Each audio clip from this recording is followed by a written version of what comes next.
அன்பார்ந்த நேயர்களே, இடைவேளைக்கு முன்பாக நினைவாற்றல் திறன் எதனால் குறைகிறது, அந்த நினைவாற்றலை அதிகப்படுத்த நம் பாரம்பரிய மருத்துவத்தின் மூலம் எந்தெந்த பொருட்களை கொண்டு ஒரு மருந்து தயார் செய்து கொடுக்கலாம் என்று பார்த்தோம்.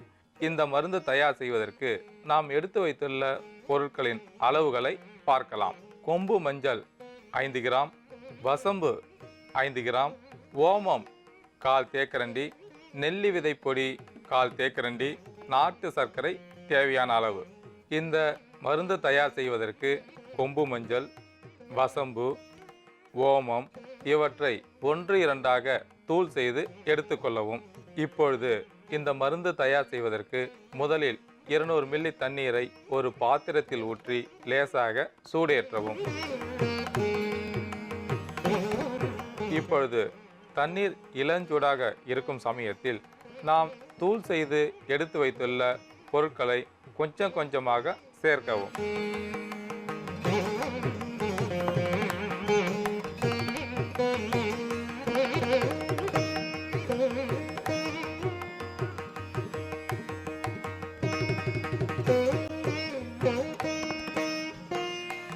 அடுத்ததாக நெல்லி விதை பொடியை சேர்க்கவும்.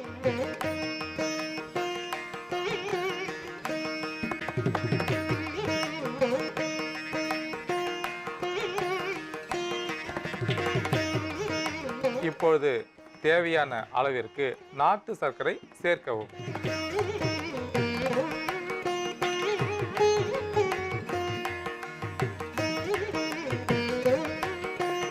இந்த தீநீரை நன்றாக கொதிக்க வைக்க வேண்டும். நமக்கு 100 மில்லி அளவிற்கு கிடைத்தால் போதுமானது.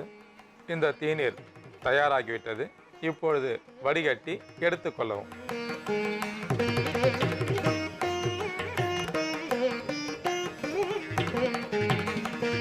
நம் வீட்டில் உள்ள செல்ல குழந்தைகளாக இருந்தாலும் சரி, பெரியவர்களாக இருந்தாலும் சரி, அவர்களுக்கு நினைவாற்றல் திறன் குறையும் போது தேவையில்லாத பிரச்சனைகள் வரக்கூடும். இந்த தீநீரை 5 வயதுடைய குழந்தைகளுக்கு காலையில் 1/2 தேக்கரண்டி அளவிற்கு, மாலையில் 1/2 தேக்கரண்டி அளவிற்கு உணவிற்கு முன்பாக கொடுத்து வரும்போது அந்த குழந்தைகளின் மூளை வளர்ச்சி நன்றாக இருக்கும், நினைவாற்றல் திறன் அதிகமாகும்.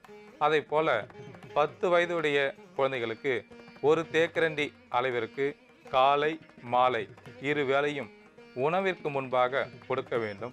அதை போல பெரியவர்களுக்கு 50 மில்லி அளவிற்கு காலை மாலை 2 வேளையும் சாப்பிட்டு கொண்டு வரும்போது நினைவாற்றல் திறன் அதிகமாகும். நம் வீட்டில் உள்ள செல்ல குழந்தைகள் மற்றும் பெரியவர்களுக்கு நினைவாற்றல் திறன் குறைவாக இருந்தால் இந்த மருந்தை பயன்படுத்தி பயனடையுமாறு கேட்டுக்கொள்கிறேன். கோடை காலத்தில் வெயிலின் தாக்கம் அதிகமாக இருக்கும். அதனால் உடலானது உஷ்ணமடையும். நம் உடலின் உஷ்ணத்தை குறைப்பதற்கு நம் உடலில் உள்ள வியர்வை சுரப்பிகள் இரத்தத்தில் உள்ள கெட்ட நீரை வியர்வை மூலம் வெளியேற்றி உடலை குளிர்ச்சி பெற செய்கின்றன. அதாவது கோடை காலத்தில் சாதாரணமாக இருக்கக்கூடிய வியர்வையை விட 3 மடங்கு அதிகமாக வியர்வை வெளியேறும்.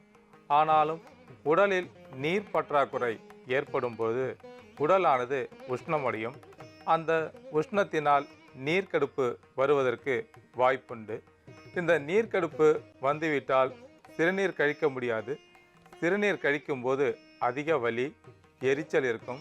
சிறுநீரானது சொட்டு சொட்டாக வெளியேறும். இந்த பாதிப்பு வருவதற்கு மிக முக்கியமான காரணம் தொற்று நோய் கிருமிகளாகும். இரத்தத்தில் உள்ள கழிவுப் பொருட்கள் சிறுநீரகத்தில் பிரிக்கப்பட்டு அந்த கழிவு நீரானது சிறுநீர் பையில் தற்காலிகமாக சேமித்து வைக்கப்படுகிறது. இந்த சேமித்து வைக்கப்பட்ட சிறுநீரானது சிறுநீர் பை, சிறுநீர் குழாய் இவற்றின் மூலமாக வெளியேறுகிறது. பொதுவாக சிறுநீரில் எந்தவிதமான தொற்று கிருமிகளும் வருவதற்கு வாய்ப்பில்லை. ஆனால் கண்ணுக்கு தெரியாத நோய் கிருமிகள் காற்றில் கலந்திருக்கும். இந்த கிருமிகள் இன உறுப்பின் மூலமாக உள்ளே சென்று சிறுநீர் பை, சிறுநீர் குழாய் இவற்றில் எங்கு வேண்டுமானாலும் நோய் பாதிப்பை ஏற்படுத்துவதற்கு வாய்ப்புண்டு. இந்த கிருமிகளில் மிக முக்கியமான கிருமி ஈகோலி என்று சொல்லக்கூடிய பாக்டீரியா. இந்த பூஞ்சை காளான் சிறுநீரகத்தில் சென்று பாதிப்பை ஏற்படுத்தும். அங்கே இரத்தத்தில் பிரிக்கப்பட்ட கழிவு நீரானது சிறுநீர் பையில் தேங்கும் போது இந்த கிருமிகள் அதிக அளவு ஊடுருவி பல்கி பெருகிவிடும். இதனால் சிறுநீர் பை, சிறுநீர் குழாய் இவற்றில் அடைப்பை ஏற்படுத்தி சிறுநீர் கழிக்க முடியாமல் சிரமத்தை கொடுக்கும். இந்த பாதிப்பு இருக்கும்போது ஒரு இடத்தில் நிற்கவோ அமரவோ உட்காரவோ முடியாது. அந்த நபர் மிகுந்த சிரமத்தை அடைவார். அதாவது சொட்டு சொட்டாக சிறுநீர் வெளியேறும். அதிக வலி, அதிக எரிச்சல் இருக்கும். இவற்றை போக்குவதற்கு நீர் நிறைய குடிப்பார்கள்.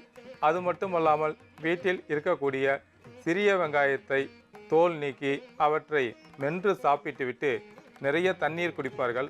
அப்பொழுதும் இந்த தொற்று நோய் கிருமிகள் எளிதில் வெளியேறுவதில்லை. இந்த சொட்டு சொட்டாக சிறுநீர் கழிக்கும் போது அதிக மனவேதனை, எரிச்சல் இருக்கும். எந்த ஒரு வேலையையும் சுலபமாக செய்ய முடியாது.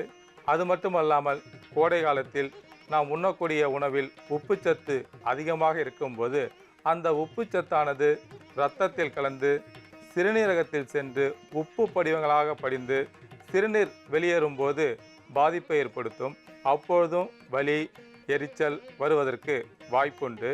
அது மட்டுமல்லாமல் சிறுநீரகத்தில் சதையடைப்பு இருந்தாலும் இதுபோல சொட்டு சொட்டாக சிறுநீர் வெளியேறும். அப்பொழுதும் அதிக வலி, எரிச்சல் வரக்கூடும். இது போன்ற பாதிப்புகள் இருக்கும்போது நம் வீட்டிலே எளிதில் கிடைக்கக்கூடிய வெள்ளை வெங்காயத்தை சிறு சிறு துண்டுகளாக நறுக்கி நெய்யில் வதக்கி தினசரி காலை மாலை சாப்பிட்டு கொண்டு வரும்போது சிறுநீரகத்தில் அதிகப்படியாக உப்பு படிவங்கள் இருந்தாலும், சதையடைப்பு இருந்தாலும், தொற்று நோய் கிருமிகள் இருந்தாலும் விரைவில் வெளியேறிவிடும்.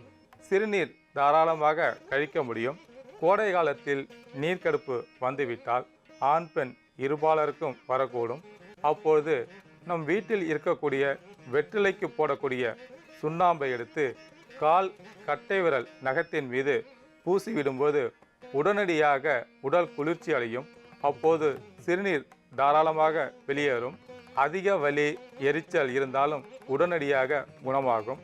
நீர்க்கடுப்பு வந்து அவதிப்படுபவர்களுக்கு நம் வீட்டில் இருக்கக்கூடிய எளிதில் கிடைக்கக்கூடிய மூலிகை பொருட்களை கொண்டு ஒரு தீநீர் தயார் செய்து பருகும்போது அந்த சிறுநீரக மண்டலத்தில் எந்த பாதிப்புகள் இருந்தாலும் அந்த பாதிப்பு சரியாகி சிறுநீர் சரியாக வெளியேறும். இந்த தீநீர் தயார் செய்வதற்கு நமக்கு தேவையான பொருட்கள் தண்டுக்கீரை, சிறிய வெங்காயம், சோம்பு, ஜீரகம் மற்றும் நாட்டு சர்க்கரை. இப்பொழுது நாம் எடுத்து வைத்துள்ள பொருட்களின் மருத்துவ குணங்களை பற்றி பார்க்கலாம். தண்டுக்கீரையானது அதிக குளிர்ச்சியுடையது. நீண்ட நாள் காய்ச்சல், சளி, இருமல் இருக்கும்போது உடல் உஷ்ணமாக இருக்கும். அந்த உஷ்ணத்தை போக்குவதற்கு தண்டுக்கீரையின் இலைகள் அதிக அளவில் பயன்படக்கூடியது. கோடை விடுமுறையில் பள்ளி மாணவர்கள் அந்த வெயிலை வீணாக்க வேண்டாம் என்று வெயிலில் அதிக நேரம் விளையாடுவார்கள். அப்பொழுது விளையாடும்போது உடல் உஷ்ணமடையும், மண்டை சூடு அதிகமாகும். அதனால் சிறுவர்களுக்கு நீர்க்கடுப்பு எளிதில் வரக்கூடும். அந்த நீர்க்கடுப்பை போக்குவதற்கு தண்டுக்கீரையில் உள்ள இலைகள் மற்றும் தண்டுகளை இடித்து சாறு எடுத்து 1/4 தேக்கரண்டி அளவிற்கு தண்டுக்கீரை சாறு, 1/4 தேக்கரண்டி நாட்டு சர்க்கரை இவற்றை கலக்கி 1 மணி நேரத்திற்கு ஒரு தடவை என்று கொடுத்து கொண்டு வரும்போது சிறுநீரக மண்டலத்தில் ஏற்பட்டுள்ள பாதிப்பு சரியாகும். சிறுநீர் சொட்டு சொட்டாக வெளியேறுவது படிப்படியாக குறைந்து சிறுநீர் தாராளமாக வெளியேறும். சிறுநீரக மண்டலத்தில் சதையடைப்பு இருந்தாலும் சிறுநீர் வெளியேறுவது சிரமமாக இருக்கும். அந்த சதையடைப்பை போக்குவதற்கு மருதம்பட்டை பொடி 1/4 தேக்கரண்டி, தண்டுக்கீரை சாறு 1 தேக்கரண்டி, சிறுப்பு இலையை நன்றாக இடித்து எடுத்த சாறு 1 தேக்கரண்டி, இவை மூன்றையும் ஒன்றாக கலந்து காலை மதியம் 2 வேளையும் உணவிற்கு முன்பாக சாப்பிட்டு கொண்டு வரும்போது சிறுநீரக மண்டலத்தில் ஏற்பட்டுள்ள அந்த சதையடைப்பை சரி செய்து சிறுநீர் நன்றாக வெளியேறுவதற்கு உதவி செய்யும்.